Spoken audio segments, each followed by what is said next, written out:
দর্পণ, আর আমার পডকাস্টে তুমি শুনছো কথায় কথায়। আজ শুধুমাত্র তোমাকেই শোনাবো আশার সঙ্গে লতার সম্পর্ক কেমন ছিল।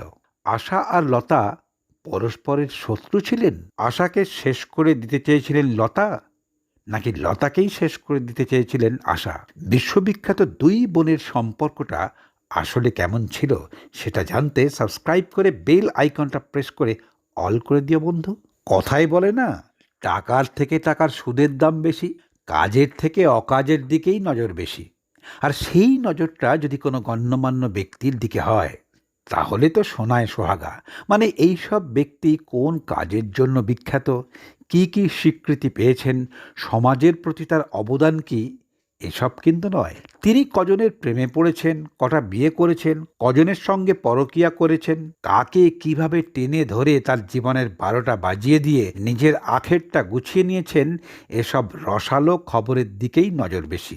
তার উপরে আবার বিখ্যাত ব্যক্তিটি যদি মহিলা হন, তাহলে তো কোনো কথাই নেই। স্বনামধন্যতা বলছি সঙ্গীত বোদ্ধা দীননাথ মঙ্গেশকরের 5 ছেলে মেয়েদের মধ্যে বড় লতা, মেজ আশা। একই মায়ের পেটের বোন হয়েও লতা আর আশার মধ্যে প্রতিযোগিতা আর হীনমন্যতা থেকে পরস্পরের শত্রু হয়ে ওঠাটা কিন্তু শুরু হয়েছিল তাদের বাবার হাত দিয়েই। বাড়িতে অনেকগুলো ছেলে মেয়ে থাকলে বাবা মা সব থেকে বেশি গুরুত্ব দেন তাদের পছন্দের মতো কোনো একটা ছেলে বা মেয়েকে, আর অন্যটা সে যেন বানের জলে ভেসে এসেছে। ঠিক এভাবেই সমস্ত ভাই বোনদের মধ্যে তাদের বাবা লতাকে গুরুত্ব দিয়েছেন সব থেকে বেশি, এবং অবশ্যই সব থেকে কম গুরুত্ব দিয়েছেন আশাকে। এমনকি নিজের হাতে গান শিখিয়েছেন লতাকে। সব সময় তাকেই একেবারে উজাড় করে দিয়েছেন উৎসাহ। তিনি ধরেই নিয়েছিলেন 4 বোন আর 1 ভাইয়ের মধ্যে একমাত্র লতাই বিশ্ববিখ্যাত হবে। তাই সব সময় তিনি ছোট নজরে দেখতেন আশাকে। এমনকি নিজের হাতে আশাকে একটা দিনের জন্যেও ভুলেও গান শেখাননি। শিশুর মন সাদা কাগজের মতো, সে যা দেখে তাই শেখে। তাই ছোটবেলা থেকেই একে বড় দিদি, তাই আবার মূলত বাবার প্রশ্রয়ে লতা শুরু করলেন দিদিগিরি। নিজের পরিবারেই এক রাস হীনমন্যতা বুকে নিয়ে বড় হতে লাগলেন আশা। এই হীনমন্যতাটা কিন্তু বাড়ির গণ্ডি ছাড়িয়ে বিশ্ববিখ্যাত হয়েও কখনোই পিছু ছাড়েনি তার। বড় দিদির অধিকারে আশাকে মায়ের মতোই শাসন করতেন লতা। তাই বোনদের মধ্যে আশার সঙ্গেই লতার ভাব ছিল সব থেকে বেশি। স্কুলে যাবার বয়স না হলেও লতার স্কুলে যাবার সময়ই খুব কান্নাকাটি করতেন আশা। তাই তাকে হাত ধরে স্কুলে নিয়ে যেতেন দিদি লতা। ক্লাসের বাইরে বসে থাকতেন আশা। আর এই নিয়ে হেডমাস্টার আপত্তি করলে নিজের স্কুল যাওয়াটাই বন্ধ করে দিলেন লতা। পরে যদিও তার কথাই মেনে নিয়ে ক্লাসরুমের বাইরে একটা চেয়ারে ছোট বোনের বসার ব্যবস্থা করে দিলেন স্বয়ং হেডমাস্টারমশাই। এতদিন পর্যন্ত তো ঠিক ছিল, কিন্তু আশার 9 বছর বয়সে মারা গেলেন তাদের বাবা। 4 বোন 1 ভাই মিলে মায়ের সঙ্গে চলে এলেন সাঙ্গলি থেকে কোলাপুর। বাবার বন্ধু বিশ্ববিখ্যাত সঙ্গীত শিল্পী নবযুগ চিত্রপট কোম্পানির মালিক বিনায়ক দামোদর কর্ণাটকী তাঁদের জীবনে দ্বিতীয় পিতা হয়ে নিজের কাঁধে তুলে নিলেন বন্ধুর পরিবারের দায়িত্ব। একই সঙ্গে পেশাদার গায়িকা হিসাবে বন্ধুর স্বপ্নকে সফল করবার জন্য তৈরি করতে লাগলেন লতাকে। 4 বছরের ছোট্ট আশাও দিদির সঙ্গে জীবন যুদ্ধে নেমে পড়লেন গানের ময়দানে। এতটুকু বয়সেই শুধু আশা নয়, সব ভাই বোনেদের জীবনেই লতা হয়ে উঠলেন মা। আশা নিজেই বলেছেন এই সময় থেকেই তাঁর জীবনে দিদি লতা হয়ে উঠলেন ভগবান। এক সাক্ষাৎকারে বলেছেন তার দিদি নাকি তাকে হিংসে করতেন, ক্ষতিও করতে চেয়েছিলেন। আর এই কথাগুলো শুনে বোন হিসেবে তার মাথায় একেবারে আগুন চড়ে যায়। খুব ছোটবেলা থেকেই পরম যত্নে নিজের ব্যাগে দিদির একটা ছবি একেবারে আগলে রাখতেন। গান রেকর্ডিংয়ের আগে ছবিটা কপালে ছুঁয়ে নিয়ে শুরু করতেন গান। আশার গানের সুর একটু নড়ে গেলে সববার প্রথমে ঠিক করে দিতেন দিদি লতা। শুরু হলো দ্বিতীয় অধ্যায়। মাত্র 16 বছর বয়সে বাড়ি থেকে পালিয়ে গিয়ে বিয়ে করলেন নিজের থেকে 16 বছরের বড় দিদির পার্সোনাল সেক্রেটারি গণপত রাও ভোঁসলেকে। দপ করে নিভে গেল আশার জীবনের সমস্ত আলো। আর এই বিয়েকে একদিকে কিছুতেই মেনে নিলেন না দিদি, অন্যদিকে আশার শ্বশুরবাড়ি। যে দিদির সঙ্গে একটা মিনিটও কথা না বলে থাকতে পারতেন না, সেই দিদি কথা বলাই বন্ধ করে দিলেন সব থেকে প্রিয় বোন আশার সঙ্গে। ধীরে ধীরে 3 ছেলে মেয়েকে নিয়ে স্বামীসহ গোটা শ্বশুরবাড়ির নরক যন্ত্রণা ভোগ করে সম্পর্ক চুকিয়ে দিলেন স্বামীর সঙ্গে। এবার আর কোনো রকম আবেগ নয়, সমস্ত আশার আলো নিভে গিয়েও আশার জীবনে জন্ম নিল এক নতুন আশা। সাপ লুডো খেলার মতোই তার জীবনে ভয় আউট হয়ে ইন করল ভরসা। গণপত রাওর জায়গা নিলেন রাহুল দেব বর্মন। 3 ছেলের মা ক্লাস 10-এর পরীক্ষায় পাশ করতে না পেরে স্কুল ছেড়ে পাকাপাকিভাবেই পা দিলেন গানের জগতে। মাত্র 10 বছর বয়সে প্লেব্যাক সিঙ্গার হিসাবে আশার ক্যারিয়ার শুরু হলো মারাঠি ছবি মাঝাবাল দিয়ে। মনের সমস্ত অপরাধকে ক্ষমা করে দিয়ে এই কাজটা কিন্তু লতাই পাইয়ে দিয়েছিলেন তাকে। এবং এই দুর্জয় পর্বে দিদির সঙ্গে একটার পর একটা মঞ্চে গান গাইলেন লতা। নেপথ্য গায়িকা হিসাবে আসার প্রথম হিন্দি ছবি চেনরিয়া। আর এই সময়টায় লতা, গীতা দত্ত, শামসাদ বেগমরা তখন একেবারে প্রথম সারিতে। গায়িকা হিসাবে কোনো পরিচয় তৈরি হয়নি আশার। সকলেই তাকে চিনতেন স্রেফ লতার বোন হিসাবে, কারণ নতুনদের নাম করা তো দূরের কথা, কাজ পাওয়াটাই ছিল মরণপণ লড়াই। আর সেই সময়টাতেই যথার্থ দিদি হয়ে লতা যতটুকু গান গাওয়ার সুযোগ করে দিতেন বোনকে, সেটাই ছিল আশার একমাত্র ভরসা। আর সেটা দিয়েই আশা চালাতেন 4 জনের সংসার। শুরু হলো 3য় অধ্যায়। 1966-তে তিসরি মঞ্জিল ছবি দিয়ে আশার প্রথম কাজ পঞ্চমের সঙ্গে। আর এই কাজের পর থেকে গায়িকা হিসাবে নিজস্ব পরিচয় গড়ে উঠল আশার। তার আগে কিন্তু সুযোগ পেতেন না নায়িকাদের কণ্ঠে নেপথ্য গান গাওয়ার। তার নামের পাশে আইটেম সিঙ্গারদের মতো জুড়ে দেওয়া হলো ভ্যাম্প সিঙ্গারের তকমা, কারণ ছবির নায়িকাদের জন্য নেপথ্য কণ্ঠে গাইবেন লতা মঙ্গেশকর, গীতা দত্তরা। আর ছবিগুলোতে ভ্যাম্পের চরিত্রের জন্য, সোজা কথায় যৌন আবেদন সর্বস্ব গলার জন্য সব্বার আগে আশা। এই রাস্তা ধরেই 5-এর দশকে যত বস্তা পচা ছবি হতো তার প্রায় সবকটাতেই গান গাওয়ানো হলো আশাকে দিয়ে। কিন্তু কিচ্ছু করবার নেই, তখনকার দিনের প্রতিষ্ঠিত গায়িকারা গান গাইতেন একেবারে বেছে বেছে। সেজন্যই কোনো রকম বাছবিচার করবার সুযোগই ছিল না। তার সত্ত্বেও হঠাৎ করে বিড়ালের ভাগ্যে শিকে ছেঁড়ার মতো এলো এই মেরে ওয়াতনকে লোগো, যারা আঁখো মে ভরলো পানি। গানটা দ্বৈত কণ্ঠে গাওয়ার কথা ছিল 2 বোনের, কিন্তু একেবারে শেষ মুহূর্তে গানের সুরকার শ্রী রামচন্দ্রকে আশা স্পষ্ট জানিয়ে দিলেন দিদি তাকে গানটা গাইতে দেবেন না। কারণ লতা বলেছিলেন এ গানের গীতিকার কবি প্রদীপ নাকি চেয়েছিলেন গানটা শুধু লতাই গাইবেন। পরে যখন এই গান নিয়ে ঝামেলা মিটিয়ে কবি প্রদীপ গানটা আশাকে গাইবার জন্য অনুরোধ করলেন, তখন আশা কিন্তু পরিষ্কার জানিয়ে দিলেন এই গানটা তিনি কিছুতেই গাইবেন না। তাই পরে গানের মহড়াতেও এলেন না। আর এখান থেকেই শুরু হলো 2 বোনের হালে পানি পাওয়ার লড়াই। গানটা লতার কণ্ঠে অমরত্ব পেয়ে যাওয়ার মতোই। লতা আশার ইগোই বলো আর পেশাগত দ্বন্দ্বই বলো, সেটাও এখান থেকেই পেয়ে গেল অমরত্ব। তবে এই দ্বন্দ্বের আসল কারণটা কিন্তু আজও রয়ে গেল অজানা। ছোটবেলার 2 বোনের লড়াইটা কিন্তু সারা জীবন চলেছিল। তার বড় কারণ দুটো। 1, তারা দুজনেই বিশ্ববিখ্যাত গায়িকা, আর 2, এরা 2 বোন। এই দুটোই তাদের সৌভাগ্য এবং দুর্ভাগ্য। কিন্তু আসল কথা হলো, ওই যে বঙ্কিমচন্দ্র বলেছিলেন না, বিশ্ব সংসার একটি বড় বাজার মাত্র। তাই ওপরে ওপরে 2 বোনের সুসম্পর্ক থাকলেও তলে তলে কে কত বেশি করে বাজারটাকে নিজের মুঠোয় পুরে রাখতে পারে, সেই ভয়টা কিন্তু দুজনকেই ছুটিয়ে মারল আজীবন। বাবা মায়ের একজনকে সেরা বলে তুলে ধরা আর একজনকে অযোগ্য বলে দেগে দেওয়ার এই পাপের ফল ভোগ করতে হয়েছিল কিন্তু 2 বোনকেই। আর সেই জন্যই তাদের একমাত্র ভাই পণ্ডিত হৃদয়নাথ মঙ্গেশকর এক সাক্ষাৎকারে বললেন, সকলেই বলতেন লতা দিদি খুবই গুণী, বাবার যোগ্য উত্তরসূরি। বাবা দিদিকে নিজেই গান শেখাতেন, আশা দিদি অনেক বেশি কষ্ট করে শিখেছে। এমনকি আশাও বলতেন দিদির সঙ্গে ডুয়েট গাইতে গেলে আমার ভয় করত। সব সময় মনে হতো কি করে দিদির চেয়ে আলাদা করা যায়। এক ভাই 4 বোনদের মধ্যে লতাই একমাত্র প্রতিভাবান। আর এই কথাটা শুনতে শুনতেই ছোটবেলায় আশার ভেতরে জেগে উঠল হীনমন্যতা। এবং এটা শুধু দিদির সম্পর্কে নয়, সেই সময়ের সেরা গায়িকা সংসার বেগম সম্পর্কেও তার মনে হতো বলেই আশা তাদের মতো করেই গানটা গাওয়ার চেষ্টা করেছেন।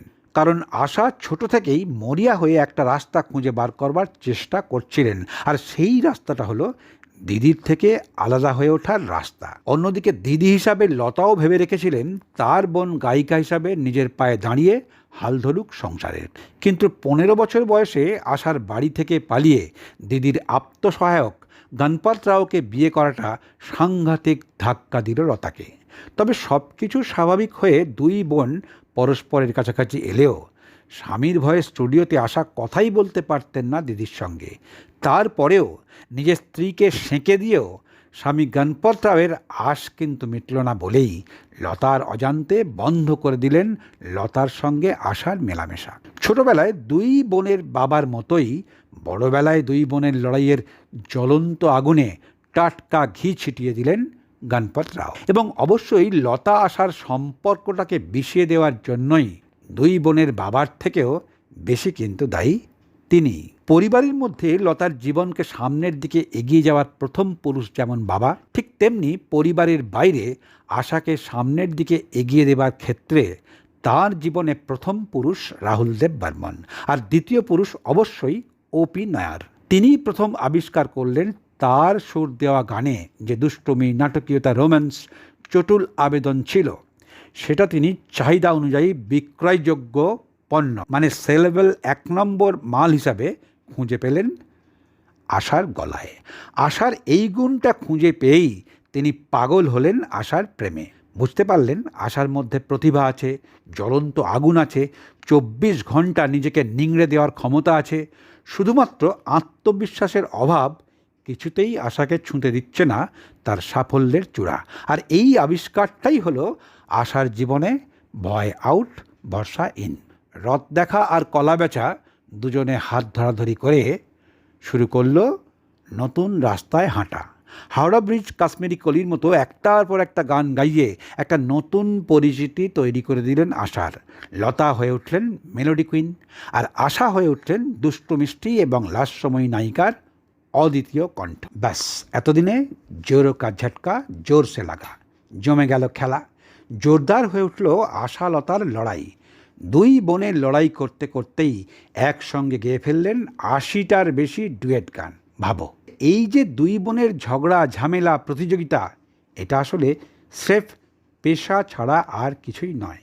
তাই ওপি নায়ারের সঙ্গে প্রেমের জন্যই তার একের পর এক শ্রেষ্ঠ গানগুলো পেতে থাকলেন শুধুমাত্র আশা। আর এই সময়ই বোনের প্রতি মারাত্মক চটেছিলেন লতা। বনি হও আর যেই হও, ওসব সম্পর্কের কথা চালে গুঁজে রেখো তো বাবু। আমার রুটি আমার মুখের সামনে থেকে কেউ ছোঁ মেরে নিয়ে চলে যাবে, এটা কি কেউ মেনে নিতে পারে? ফলে এই মেরে ওয়াতনকে লোগো গানটা নিয়ে দুই বোনের ভেতরে ভেতরে চুলোচুলিটা মিথ্যে, সেটা কি আর বলা যায়? কারণ এই সময়টায় আশা আর ওপি নায়ার একেবারে হাবুডুবু খাচ্ছেন দুজনেই দুজনের প্রেমে। আর হাবুডুবু খাচ্ছিলেন বলেই বাবা হয়ে ছোটবেলাতেই মেয়ে আশার মধ্যে হতাশার যে বিষবৃক্ষটা পুঁতে দিয়েছিলেন স্বয়ং দীননাথ মঙ্গেশকর, এত বছর পরে প্রেমিক হয়ে সেই বিষবৃক্ষটার গোড়া সমেত উপড়ে দেবার জন্যই লতাকে দিয়ে ভুলেও কোনো দিনের জন্যে একটাও গান গাওয়ালেন না ওপি নায়ার। তবে শুরু থেকেই নিজের পায়ের তলার মাটি জোগাড় করবার জন্য দিদির মূর্তির ছাঁচটাকে যেমন করে বসিয়ে নিয়েছিলেন নিজের গলায়, প্রতিষ্ঠিত হবার পর ঠিক তেমনি করেই নিজেই বেরিয়ে এসেছেন দিদির ছাঁচ ভাঙা মূর্তি থেকে। তাই কোকিল কণ্ঠী না হয়ে আশা হয়ে উঠলেন লাস্যময়ী নায়িকা কণ্ঠী। অন্যদিকে লতা কিন্তু নিজের কোকিলকণ্ঠী রূপ থেকে বেরিয়ে আশার ছাঁচটাকে নিজের গলায় ঢেলে নিয়ে লাস্যময়ী নায়িকা কণ্ঠী হওয়ার রাস্তাটা ভুলেও মানাননি। তবে ভয়ঙ্কর রাশভারী মেজাজি শচীনকর্তা কিন্তু দুই বোনের এই ভেতরকার শত্রুতার সঙ্গে বিরোধী বৈশিষ্ট্যকে উল্টে দিয়ে সাংঘাতিক পরীক্ষা করে দেখালেন বন্দিনী ছবিতে। মোরা গোরা অঙ্গ লইলের মতো হালকা গান লতাকে দিয়ে, আর আবকে বরস ভেজ ভাইয়া কোন বাবুলের মতো গম্ভীর গান আশাকে দিয়ে গাইয়ে এক করে দিলেন দুজনের দম্ভ আর লড়াইয়ের 4 হাত। দুই বোনের যুদ্ধের অস্ত্রের বিরুদ্ধে নিজের ভালোবাসার অস্ত্র তাঁদের গলায় তুলে দিয়ে শচীন দেববর্মন দুজনকে গাওয়ালেন দুজনের বিপরীত স্বভাবের গান।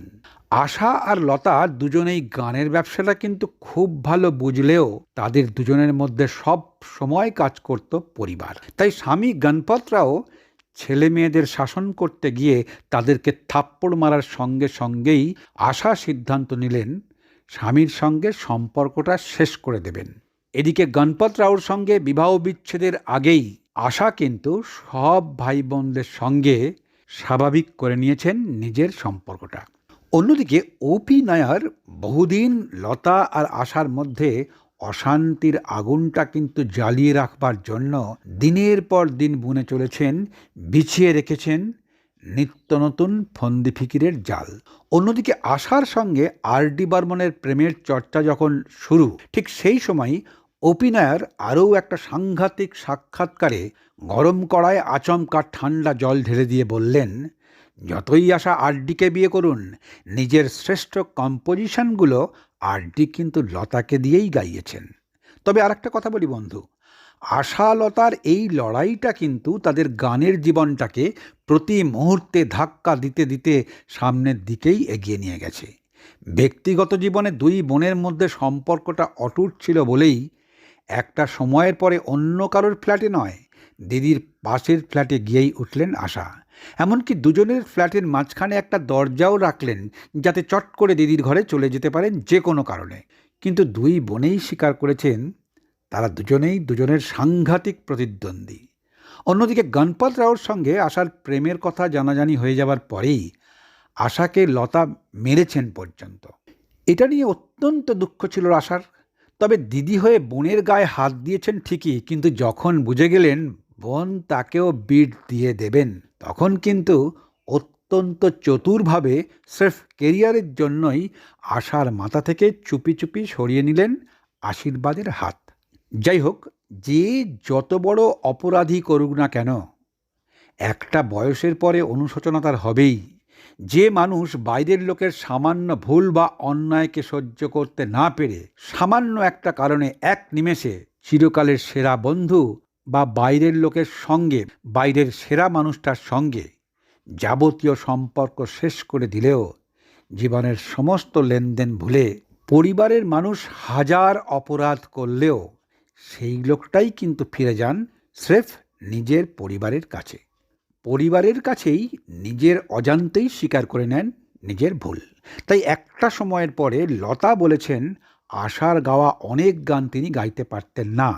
আবার আশাও বলেছেন শেষ দিন অবধি দিদি ভালো বললে তবেই তার মনে হতো তিনি সত্যি সত্যিই ভালো গেয়েছেন। লতা অবশ্যই বোনের গান আর গুণের প্রতি সব্বার সামনেই সম্মান দেখিয়ে বলতে লাগলেন, আশা যে কত বড় বহুমুখী গায়িকা তা বলে শেষ করা যাবে না। আর এত বছর ধরে যে গোপন সত্যিটাকে অস্বীকার করে এসেছেন, সেই গোপন সত্যিটাকেও উগরে দিয়ে লতা বলেই ফেললেন তিনি বোনের মতো গাইতে পারেন না। এই ছোট ছোট স্বীকৃতিগুলো বোনকে শুধু একেবারে দিদির কোলের কাছে টেনে আনেনি, দিদির আশীর্বাদের হাতটা কিন্তু অন্য কারোর ওপরে নয়, বোনের মাথার ওপরেই রেখেছিলেন। এবার ধাপে ধাপে যদি বলি, এক, আসলে সম্পর্কটা ছিল এই রকম, তুমি আছো আমি আছি দুজনে পাশাপাশি। দুই, একদিকে দিদি আর বোনের সম্পর্ক, অন্যদিকে প্রফেশনাল রিলেশন। জীবনের একটা বড় অধ্যায়ে তু তু ম্যায় ম্যায় করতে করতেই দুটো সম্পর্ককেই কোলবালিশের মতোই দুই বগলে বয়ে নিয়ে চললেন দুজনেই।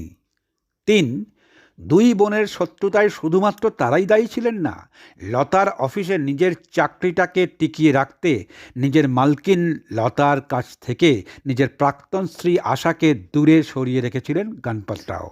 আর চার, ওই যে শুরুতেই বলেছিলাম না, বিশ্ব সংসার একটি বড় বাজার মাত্র, বিশ্ব সংসার সব থেকে বড় একটা বাজার বলেই যে দুটি বোন এক পলকের জন্যেও একটা সময় পরস্পরকে না দেখে থাকতে পারতেন না, স্রেফ বাজারের টানে আস্তে আস্তে সেই দুটো বোনই হয়ে উঠলেন তাদের পরস্পরের প্রধান শত্রু।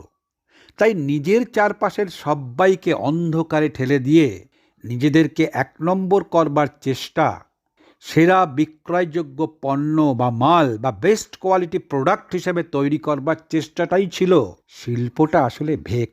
সুতরাং শুধু তাদের এই শত্রুতার জন্য কে কাকে শেষ করে দিয়েছিলেন বা একই মায়ের পেটের বোন হয়েও একজন আরেকজনকে শেষ করে দেওয়ার জন্য শুধুমাত্র এই দুটি বোনই কিন্তু দায়ী নন।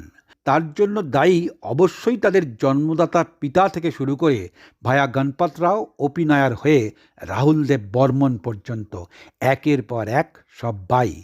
আসলে লতা আশা একা নয়, ক্ষতি যদি করে থাকেন, সত্যি সত্যিই যদি ক্ষতি হয়ে থাকে, তাহলে দুজনেই দুজনের ক্ষতি করেছেন, শত্রু হয়ে উঠেছেন, উপকার অপকার করেছেন দুজনেই। কারণ দুজনের মাথার ওপরে প্রথমেই ছিল পেটের দায়, আর পেটের খিদে মিটতেই শুরু হয়ে গেল সীমাহীন মনের খিদে। শুধুমাত্র ক্যারিয়ার, ইঁদুর দৌড় থেকে বাঘ আর সিংহের মরণপণ দৌড়।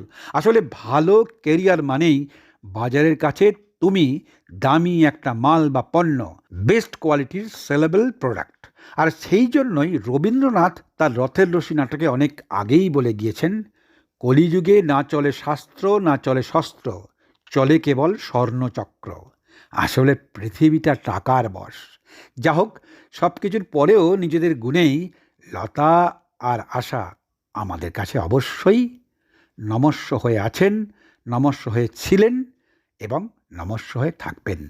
আর যদি ভালো লাগে, এই ভালো লাগার অনুভূতিটা নিয়ে, ভালোবাসার অনুভূতিটা নিয়ে, তাহলে অবশ্যই চ্যানেলটা সাবস্ক্রাইব করে বেল আইকনটা প্রেস করে অল করে দিয়ে অবশ্যই তোমার মতামত দিও।